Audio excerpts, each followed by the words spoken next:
Good morning everybody. Video start చేసే ముందు ఛానల్ను సబ్స్క్రైబ్ చేసుకోండి, తప్పనిసరి లైక్ చేయండి. ఈరోజు వీడియో వచ్చి మొన్న తిరుపతి లడ్డూ విషయంలో జరిగిన వివాదం, పవన్ కళ్యాణ్ వ్యాఖ్యలు, ప్రకాష్ రాజ్ పైన,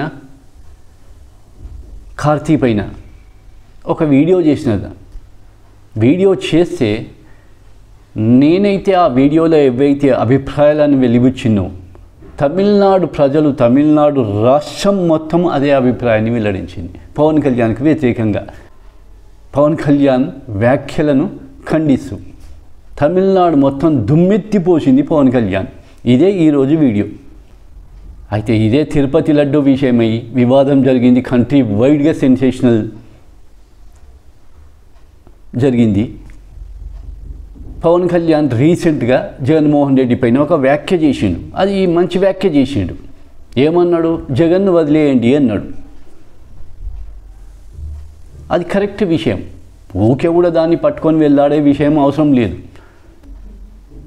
ఎవరి మతం వాళ్ళది, ఎవరి అభిప్రాయాలు వాళ్ళవి.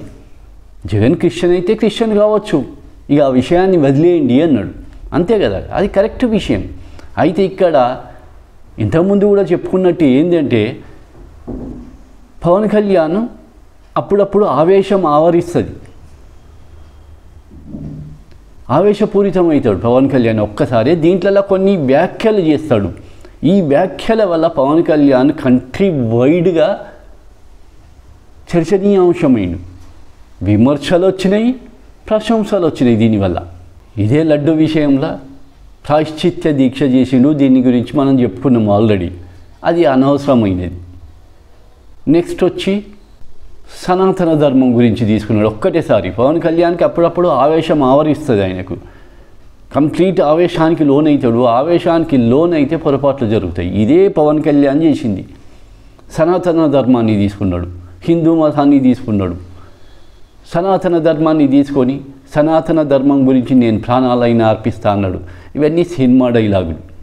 సనాతన ధర్మం గురించి ప్రాణాలు అర్పించే అవసరమే లేదు. సనాతన ధర్మం వేల సంవత్సరాల నుంచి ఉన్నది. పవన్ అట్లాటోళ్ళు ఎందరో వచ్చిండ్రు, ఎందరో పోతారు. సనాతన ధర్మానికి పవన్ కళ్యాణ్ ప్రాణాలు అర్పించే అవసరం ఏమాత్రం లేదు, అవసరం కూడా లేదు.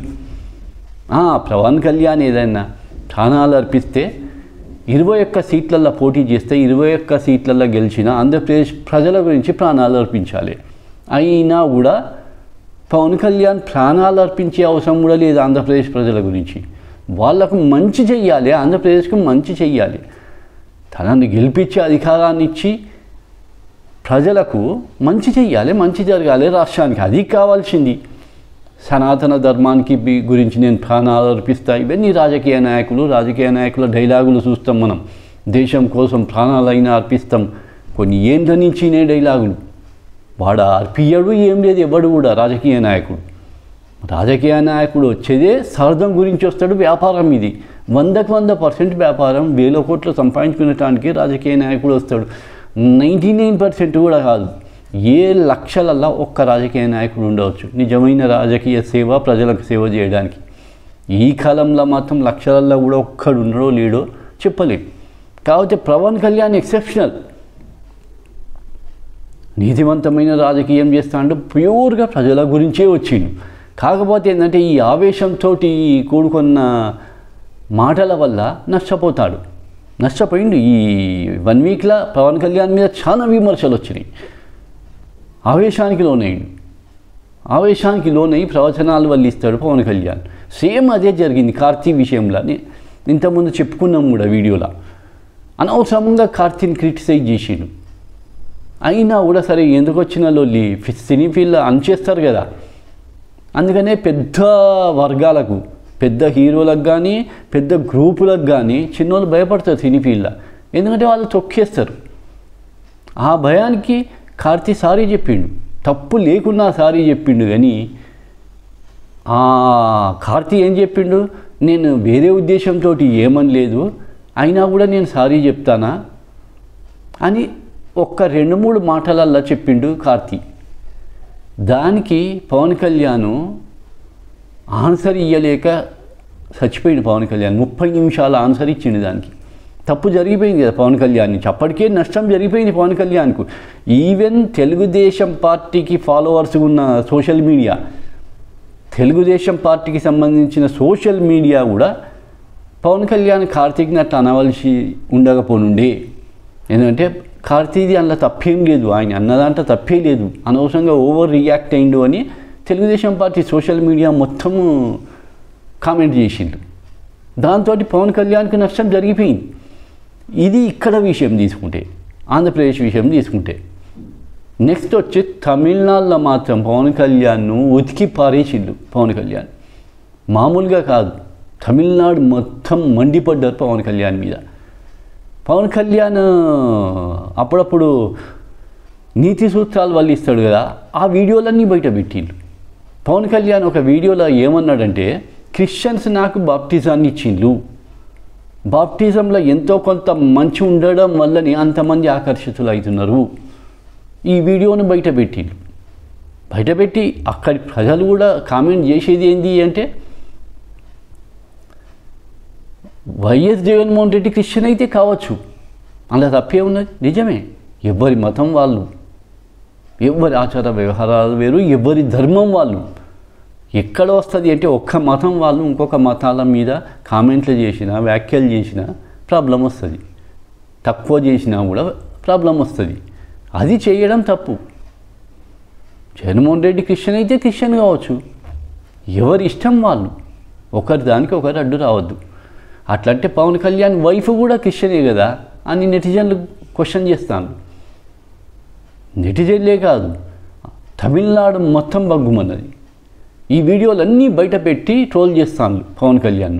సోషల్ మీడియాలో మొత్తం ఈ వీడియోలు మోగిపోతాయి పవన్ కళ్యాణ్ అంతకుముందు చెప్పిన ప్రవచనాలను బట్టి.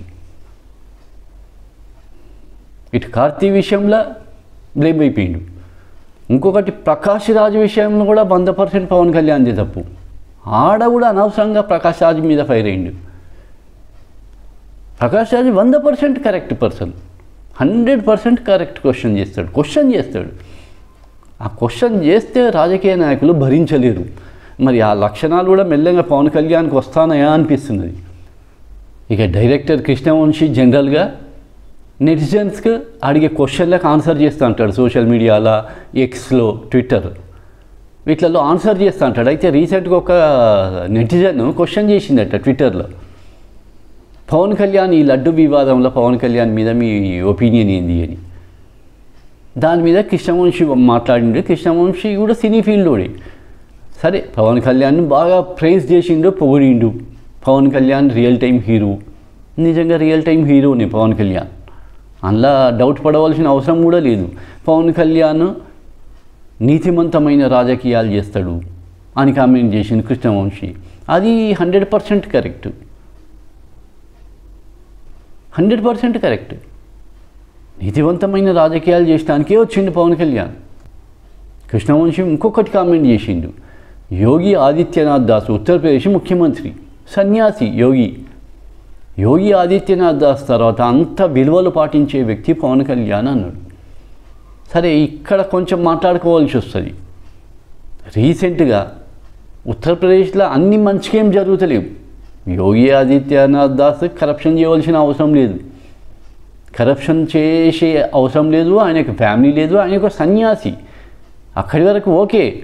కాబట్టి అన్ని నీతివంతంగా చేస్తాను అంటే అది మొత్తం జరుగుతలేదు. ఉత్తరప్రదేశ్లో జరిగే ఎన్కౌంటర్లు మొత్తం ముస్లిమ్స్ ఎన్కౌంటర్లు జరుగుతున్నాయి, యాదవుల ఎన్కౌంటర్ జరుగుతున్నాయి. యాదవుల ఎన్కౌంటర్ ఎందుకు జరుగుతుంది అంటే అఖిలేష్ యాదవ్ సమాజ్వాదీ పార్టీ. అక్కడ బీజేపీని, యోగి ఆదిత్యనాథ్ దాస్ను ఛాలెంజ్ చేసేది ఎవరు అంటే సమాజ్వాదీ పార్టీ, అఖిలేష్ యాదవ్ల ఎన్కౌంటర్లు జరుగుతున్నాయి. దీనికి కళ్ళకు కట్టినట్టుగా కనపడే ఎగ్జాంపుల్ ఒకటి ఎదురుగున్నది. ఒక 3 months బ్యాక్ ఒక రాబరీ జరిగింది ఉత్తరప్రదేశ్లో, పెద్ద రాబరీ జరిగింది. ఒక జ్యువెలరీ షాప్లో దొంగతనం చేసిండ్రు, బంగారు ఆభరణాలను మొత్తం 11 మందికి కలిసి చేసిండ్రు. ఇది అందరినీ 11 మందిని అరెస్ట్ చేసిండ్రు, ఎవరిని ఏం చేయలే. కానీ అందులో ఒక పర్సన్ను మాత్రం తీసుకుపోయి ఎన్కౌంటర్ చేసిండ్రు. ఆ పర్సన్ ఏ కులానికి సంబంధించింది అంటే యాదవ్ కులానికి సంబంధించిన పర్సన్. కాబట్టి తీసుకుపోయిళ్ళు ఎన్కౌంటర్ చేసేసిళ్ళు. ఈ 11 మంది రాబర్స్ గ్రూపుకు ఒక లీడర్ ఉన్నాడు, మెయిన్ మాస్టర్ మైండ్ అతను.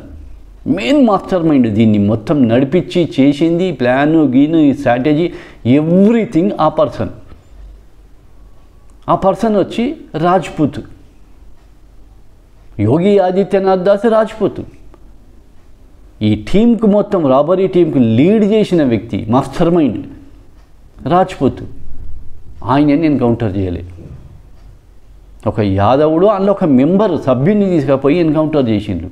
కానీ దీన్ని లీడ్ చేసి ప్లాన్ చేసిన వ్యక్తిని మాత్రం ఎన్కౌంటర్ చేయలే. ఎన్కౌంటర్ చేయకపోవడం పక్కకు పెట్టాలి, విఐపి ట్రీట్మెంట్ అట పోలీస్ స్టేషన్లో ఆ పర్సన్కు. ఏంది అంటే రాజ్పుత్. యోగి కూడా రాజ్పుతే కదా. ఇక యోగి ఆదిత్యనాథ్ దాస్ విలువలతోటి కూడుకున్న రాజకీయాలు ఎక్కడ చేస్తాడు? ఆ కృష్ణవంశీకి దీని మీద పరిజ్ఞానం లేకపోవచ్చు. ఇక జనరల్గా తీసుకుంటారు కదా, ఓ ఈ రాజకీయ నాయకుడు పెద్ద గొప్ప నాయకుడు అంటే ఇక అందరూ గొప్ప నాయకుడు గొప్ప నాయకుడు గొప్ప నాయకుడు అంటారు. కానీ కింద ఎన్ని లూప్ హోల్స్ ఉన్నది వ్యతిరేకంగా ఆలోచించరు ఎవరు. యూపీలో యోగి ఆదిత్యనాథ్ దాస్ కూడా పూర్తి వ్యతిరేకత వస్తుంది, చాలా వ్యతిరేకత వస్తుంది. ఒకప్పటి ఫస్ట్ టర్మ్లో వచ్చిన పరిస్థితి లేదు ఇప్పుడు యోగిది. 64 సీట్లు 2019లో గెలిస్తే మొన్నటి ఎలక్షన్లల్లో పార్లమెంట్ ఎలక్షన్లల్లో 33 సీట్స్ గెలిచినాయి ఎంపీ సీట్లు. అంతకుముందు 64 గెలిచింది. సగానికి సగం సీట్లు ఓడిపోయింది ఉత్తరప్రదేశ్లో. అది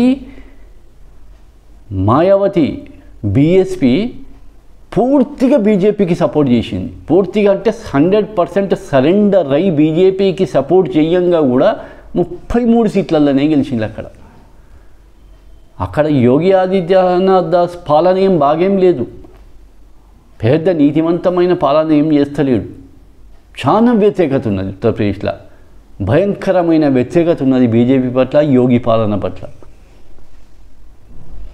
ఇంకో ఇది పవన్ కళ్యాణ్ ఆవేశపూరితంగా చేసే వ్యాఖ్యల వల్ల ఇటు ప్రశంసలు వచ్చినాయి, దేశవ్యాప్తంగా విమర్శలు వచ్చినాయి అంతే ఎత్తున. కాబట్టి రాజకీయ నాయకుడు సరే విలువలతోటి కూడుకున్న రాజకీయమే చేస్తాను పవన్ కళ్యాణ్, మంచి లీడర్. ఇట్లాంటి అనవసరమైన విషయాలకు జోలికి పోయి ఏదో ధర్మాన్ని ఎత్తుకొని, సనాతన ధర్మాన్ని భుజాల మీద ఎత్తుకొని, హిందుత్వాన్ని వేసుకొని బీజేపీని కాపీ కొడితే ఉనికి కోల్పోతాడు. ఆఖరికి నువ్వు ఎట్లున్నావో అట్లనే ఉండు, మీరు ఎట్లా రాజకీయం చేస్తానో అట్లనే చేయండి, ప్రజల గురించి చేయండి. అందరు ప్రజల సపోర్ట్ ఉంటుంది, ప్రజలు నమ్ముతాను కూడా. పవన్ కళ్యాణ్ మంచి లీడర్, ఎవరైనా ఒప్పుకోవాల్సిందే దాన్ని.